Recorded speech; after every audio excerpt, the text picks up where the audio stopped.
Hello student, कैसे आप लोग? उम्मीद करता आप लोग ठीक हो गए। आपका मेरे यूट्यूब चैनल संजीव ज्ञान गुरुकुल पर स्वागत है। आज मैं आपको क्लास 9 का गणित में बहुपद चैप्टर का प्रश्नावली 2.3 का प्रश्न एक सोल्व करके समझाऊंगा। इस क्वेश्चन को मैं आपको बहुत ही आसानी में जीवन में स्टेप बाय स्टेप समझाऊंगा, ताकि आप सभी स्टूडेंट को इस प्रश्न का हल अच्छी प्रकार से समझ में आ जाए। ठीक है, और यदि आप वीडियो आपको पसंद आए तो प्लीज में वीडियो को लाइक शेयर कर दीजिएगा, और यदि आप वीडियो पर नए आए तो सब्सक्राइब बटन प्रेस कर बेल आइकन प्रेस कर ऑल पर क्लिक कर दीजिएगा, ताकि हमारी हर पहली आने वाली वीडियो का नोटिफिकेशन आपको समय समय पर मिलती रहे। ठीक है, अब प्रश्न एक सॉल्व करने से पहले मैं आपको एक बात कह दूं कि इस वीडियो का पूरा अंतर देखिएगा, बीच में कहीं भी स्किप मत कीजिएगा, नहीं तो आपको वीडियो में प्रश्न का हल अच्छी प्रकार से समझ में नहीं आएगा। ठीक है, तो देखिए प्रश्न ये क्या कर रहा है, बताइए कि निम्नलिखित बहुपदों में से किस बहुपद का एक गुणनखंड x+1 है। ठीक है, तो देखिए यहाँ आपका जितना भी भाग दिया गया है, प्रश्न एक में 4 भाग, यह सब आपका बहुपद ही दिया गया है। ठीक है, और प्रश्न आपका कहाँ गया है कि ये जो आपका बहुपद है, क्या इनका एक गुणनखंड x+1 है। तो ये कैसे पता चलेगा? तो हम लोग सबसे पहले क्या करेंगे, x+1 को हम लोग क्या करेंगे, 0 के इक्वल करेंगे। ठीक है, बराबर 0 करेंगे, उससे हम x का क्या करेंगे, वैल्यू पता कर लेंगे। और जब x का वैल्यू पता हो जाएगा तो हम लोग क्या करेंगे, इन सभी बहुपदों में x के स्थान पर x का वैल्यू रख देंगे। अगर आपका सॉल्व करने से बहुपद का मान 0 आता है तो आपका x+1 एक गुणनखंड होगा बहुपद का। अगर 0 नहीं आता है तो बहुपद का गुणनखंड x+1 नहीं होगा। ठीक है, ये आपका सिंपल सा बात है। ठीक है, आपको समझ में आ गया होगा। चलिए मैं सॉल्व करके आपको समझाता हूँ कैसे बनेगा। ठीक है, तो चलिए, तो पहला नंबर हम लिखते हैं, हल पहले लिखते हैं। ठीक है, लिखते हैं फर्स्ट नंबर ऑप्शन। ठीक है, यानी भाग। ठीक है, और यहाँ हम लोग क्या करते हैं, इस बहुपद को हम लोग क्या करते हैं, मान लेते हैं। ठीक है, देखिए लिखिएगा माना कि देखिए बहुपद को अंग्रेजी में क्या बोलते हैं, पॉलिनोमियल। ठीक है, इसीलिए हम लोग पी लिखते हैं। और यह जो आपको बहुपद दिया गया है इस किस चर के फॉर्म में है, तो यह देखिए एक्स चर के फॉर्म में, तो हम लोग क्या लिखेंगे, ब्रैकेट में एक्स लिखेंगे। ठीक है, और इस बहुपद को पूरा हम लोग लिख देंगे पी एक्स के बराबर। ठीक है, तो लिखेंगे एक्स का क्यूब प्लस एक्स का स्क्वायर प्लस x+1। क्लियर? चलिए अब देखिए हमारा जो एक गुणनखंड दिया होगा है, इसको हम लोग क्या करेंगे, इक्वल करेंगे 0 के बराबर। ठीक है, तो लिखेंगे चूंकि x+1 बराबर 0। ठीक है, तो इसीलिए आपका x का वैल्यू अगर निकालना हो तो क्या होगा, ये जो बराबर का इधर लेफ्ट साइड में +1 है, बराबर को उधर हम लोग भेज देंगे संख्या को तो -1 आ जाएगा, मैंने साइन चेंज होगा। ठीक है, तो देखिए x का वैल्यू हमें क्या मिला, -1। अब इस -1 को हम लोग क्या करेंगे, इस बहुपद में रखेंगे। ठीक है, और किस विधि से, गुणनखंड प्रमेय विधि से। ठीक है, तो लिखिए यहाँ गुणनखंड, अब गुणनखंड प्रमेय से, गुणनखंड प्रमेय से। ठीक है, तो देखिए जहां जहां आपका x है सब जगह हम लोग बहुपद में x का वैल्यू -1 पुट कर देंगे। ठीक है, तो देखिए यहाँ p है, लिख दीजिए p, x है, x का वैल्यू -1 है, -1 लिख दीजिए, बराबर दीजिए, x है, x का वैल्यू -1 है, -1 लिख दीजिए, और ऊपर क्यूब है, क्यूब रख दीजिए। ठीक है, फिर प्लस x है, x का वैल्यू -1 रख दीजिए, ऊपर स्क्वायर है, स्क्वायर लिख दीजिए, फिर प्लस x का वैल्यू -1 है, -1 लिख दीजिए, अब +1 है आपका, इसी लिख दीजिए। ठीक है, चलिए हो गया। अब क्या कीजिएगा, देखिए p-1 को ऐसी लिखिए। देखिए -1 का क्यूब, देखिए -1 का क्यूब करने से आपका कितना आता है, देख लीजिए। -1 का क्यूब का यह मतलब होता है कि -1 को 3 बार गुना करना। ठीक है, देखिए -1 और -1। ठीक है, तो देखिए अगर कोई भी माइनस आपका विषम संख्या रहता है तो क्या होता है, माइनस होता है। देखिए आपका जैसे यहाँ -1 है और उसके ऊपर क्यूब है, तो क्यूब आपका क्या है, विषम संख्या है। ठीक है, तो आपका माइनस ही रहेगा। अगर ये इसी जगह आपका 6 होता है तो आपका क्या होता है, माइनस की जगह प्लस हो जाता है।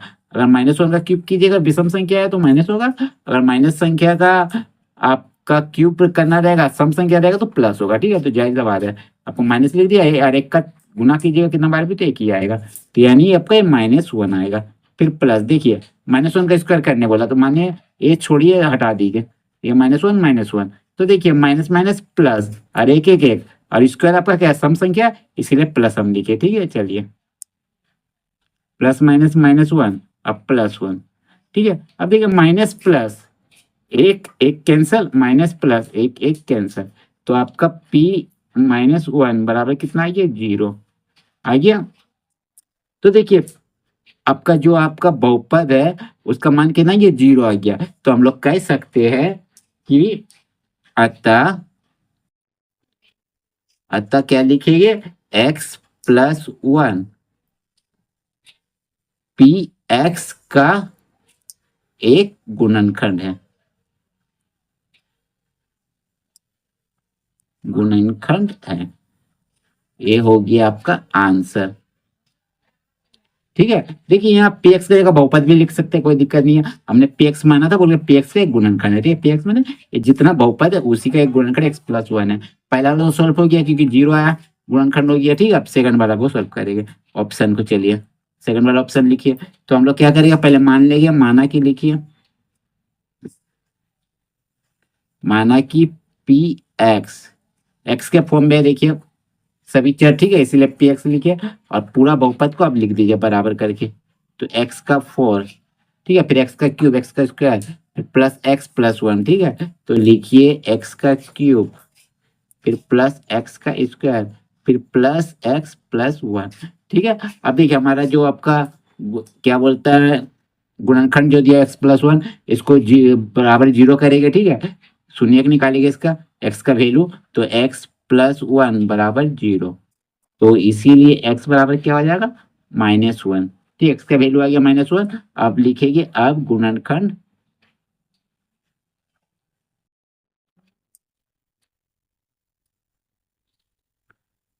गुणनखंड परमेय से, परमेय से।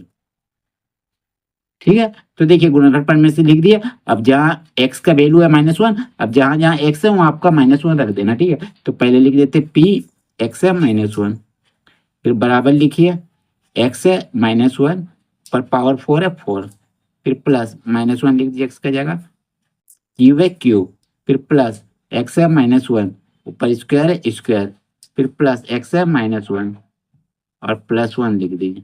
क्लियर, चलिए इसको इसी उतार दिए पी माइनस वन को। ठीक है, अब देखिए माइनस वन का क्या करना है आपको, पावर फोर करना है। तो हमने आपको पहले ही बताया था कि अगर माइनस वन का पावर फोर रहेगा तो संख्या आपका सम संख्या है, तो यहाँ आपका प्लस हो जाएगा। तो एक का चार बार आपका पावर करने से एक ही आता है। ठीक है, चलिए अब देखिए माइनस वन का क्यूब करने बोला है, तो आपका आ जाएगा माइनस वन ही आएगा। ठीक है, क्योंकि आपका माइनस का क्यूब करने बोला है, तो क्यूब आपका विषम संख्या इसलिए माइनस होगा।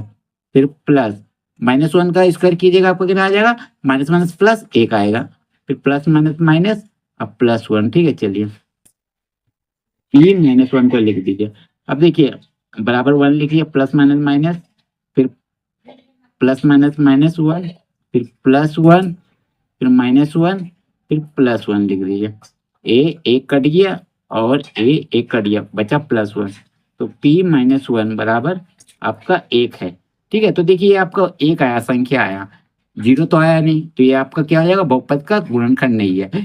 जीरो ही आना चाहिए, अगर जीरो के अलावा कुछ भी आता है तो वो बहुपद का गुणनखंड नहीं है। ठीक है, तो लिखिएगा अतः x plus one P x का एक गुणनखंड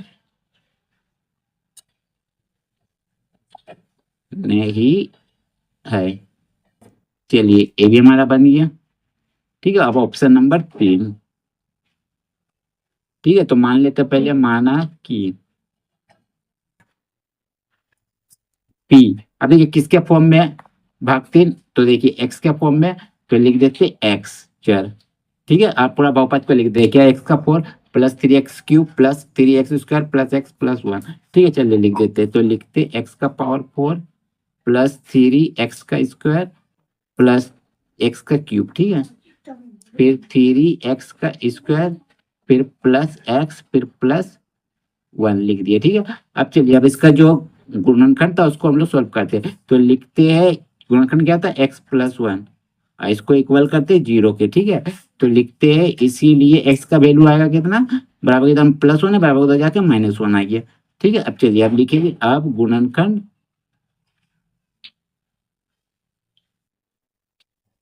गुणनखंड परमेय से। परमेय से, ठीक है, गुणनखंड परमेय से।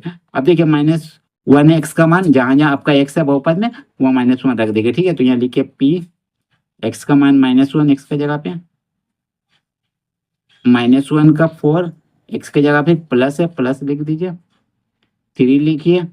देखिए ये दोनों सटा हुआ 3x² यानी गुना में, तो यहाँ गुना लिखिए, x का वैल्यू -1 रखिए, ऊपर क्यूब है क्यूब रखिए, फिर +3 लिखिए, फिर गुना लिखिए, सटा हुआ यानी गुना में, x का वैल्यू कितना -1 है, -1 लिखिए, ऊपर स्क्वायर दीजिए, स्क्वायर था बोल के, फिर प्लस x का वैल्यू -1 और फिर +1, ठीक है, फिर आपका +1। चलिए अब क्या करूँगा देखिए, p-1, ठीक है, -1 का 4 करिएगा तो माइनस का पावर 4 होता है तो आपको प्लस होता है, एक का पावर 4 कीजिएगा तो एक ही आएगा, ठीक है, प्लस दीजिए।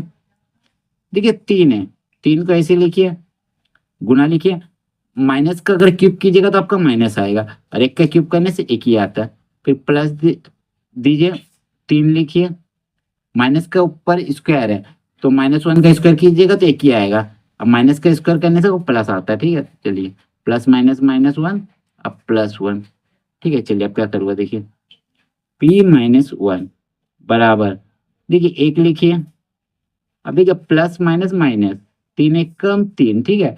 अब देखिए यहाँ +3 एक कम 3, -1 लिखिए, अब +1 को उतार दीजिए, ठीक है। चलिए अब देखिए प्लस माइनस कट गया, ठीक है, माइनस प्लस कट गया, एक आया, तो p-1 का वैल्यू कितना आया आपका, 1 आया, ठीक है। तो देखिए इसमें भी आपका मान तो कितना है, 1 ही आया, तो ये भी आपका क्या है, गुणनखंड नहीं है, ठीक है। इसमें p का मान कितना, 1 आया, ठीक है। तो यहाँ आप लिख सकते हो, लिखिएगा चूंकि p x इज नॉट 0, ठीक है, तो इसी अतः x+1 px का एक गुणनखंड नहीं है, एक गुणनखंड नहीं है, नहीं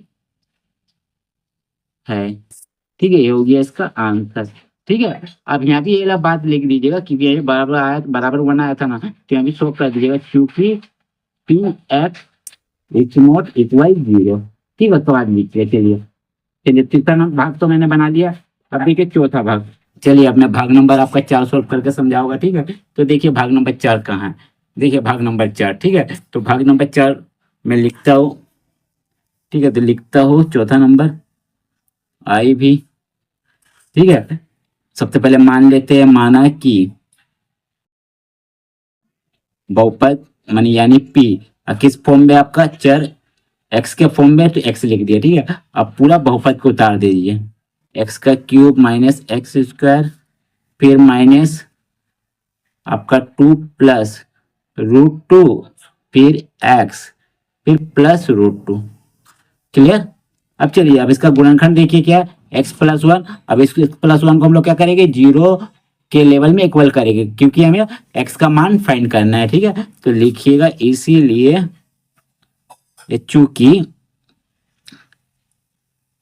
चूंकि x+1 बराबर 0, ठीक है। तो इसीलिए x बराबर कितना आ जाएगा, बराबर के लेफ्ट साइड पे +1 है, बराबर का राइट साइड जाएगा तो आपका -1 आ जाएगा, x का वैल्यू आ गया, ठीक है।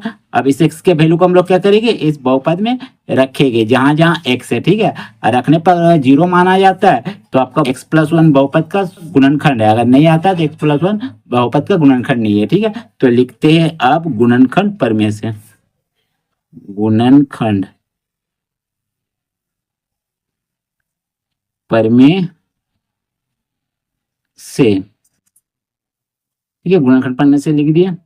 तो लिखिए p x है, x का वैल्यू है -1, -1 लिख दीजिए, फिर बराबर x है, x का वैल्यू -1 है, क्यूब लिख दीजिए, फिर माइनस x का वैल्यू -1 है, स्क्वायर है, स्क्वायर लिख दीजिए, फिर -2 प्लस √2। देखिए इधर कुछ नहीं है यानी सोचिए आपका क्या है, इधर कुछ नहीं यानी गुना है, ठीक है। तो गुना लिख दिया, x के वैल्यू कितना -1 है, -1 लिख दिया, +2 को उतार दीजिए, ठीक है। चलिए अब लिख दीजिए p-1। अब देखिए -1 का क्यूब करिएगा तो आपका कितना आएगा, तो देखिए माइनस का क्यूब करिएगा, क्यूब आपका क्या है, विषम संख्या है। अगर माइनस का हम लोग विषम संख्या तक क्यूब करते हैं तो आपका क्या आता है, माइनस आता है। और एक का क्यूब कीजिएगा, एक आएगा, या माइनस को उतारिए। ठीक है, देखिए माइनस माइनस का स्क्वायर कीजिए, तो माइनस का स्क्वायर कीजिएगा तो स्क्वायर क्या आपका सम संख्या है, मतलब सम संख्या का स्क्वायर कीजिएगा माइनस में तो क्या आएगा आपको, प्लस आएगा। अब विषम संख्या में माइनस आता है, ठीक है, तो यहाँ प्लस लिख दीजिएगा। ठीक है, प्लस तो कहीं करते हैं, एक का स्क्वायर कीजिएगा एक। ठीक है, अब देखिए यहाँ आपका क्या है, माइनस लिख दीजिए, 2 लिखिए, प्लस √2 लिखिए। ठीक है, अब माइनस यहाँ गुना लिख दीजिए, -1 को उतार दीजिए, अब प्लस √2 को लिख दीजिए। ठीक है, चलिए अब देखिए p लिखिए, -1 लिखिए। देखिए इन दोनों को जोड़िए, माइनस माइनस प्लस, 1 1 2, दोनों माइनस में सिलेक्ट हो माइनस। अब इस माइनस को ऐसे रखिए। अब देखिए ये जो माइनस है इसका गुना होगा। ठीक है, यहाँ देखिए कुछ नहीं, मैंने 2 का पहले प्लस है, प्लस माइनस माइनस, 2 1 कम 2, फिर प्लस माइनस माइनस, √2 से 1 का गुना होगा तो √2। ठीक है, अब प्लस √2 को लिख दीजिए। ठीक है, चलिए अब देखिए क्या करूँगा, p-1 बराबर 2, -2 को लिखिए, minus minus plus 2, minus minus plus √2 और प्लस √2 को लिख दीजिए। ठीक है, चलिए अब देखिए यहाँ प्लस माइनस में 2 है, काट दीजिए। ठीक है, और ये दोनों तो प्लस में तो जुड़ेगा, तो यहाँ कुछ नहीं, मैंने आगे 1 है, इसका भी आगे 1 है, तो जुड़ेगा तो आपका 1 1 मिलकर 2 और एक तो √2 लिख देंगे। ठीक है, ये रूल होता है। ठीक है, p-1 बराबर 2√2। तो देखिए यहाँ आपका बहुपद का मान शून्य नहीं आया, यानी आपका x+1 बहुपद का शून्यक नहीं है। ठीक है, ये आपको लिखना है, तो लिखिएगा चूंकि p x is not equal 0, अतः लिखिएगा x+1 px का एक गुणनखंड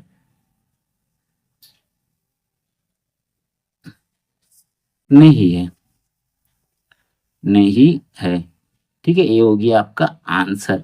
ठीक है, तो देखिए मैंने 1 से लेकर 4 तक का ऑप्शन आपका सॉल्व कर दिया है प्रश्न नंबर 1 में। ठीक है, और उम्मीद करता हूं आपको मेरा ये वीडियो पसंद आया होगा। यदि आपको मेरा ये वीडियो पसंद आया तो प्लीज मेरे वीडियो को लाइक से सब्सक्राइब कर दीजिएगा, और यदि आपको वीडियो समझने में कोई कष्ट हो तो आप मुझे कमेंट कर सकते हैं, और यदि आपने इससे पिछले वीडियो नहीं देखा तो मेरे डिस्क्रिप्शन के प्लेलिस्ट पर जाकर देख सकते हैं। ठीक है, तो फिर मिलते हैं नए वीडियो के साथ, धन्यवाद।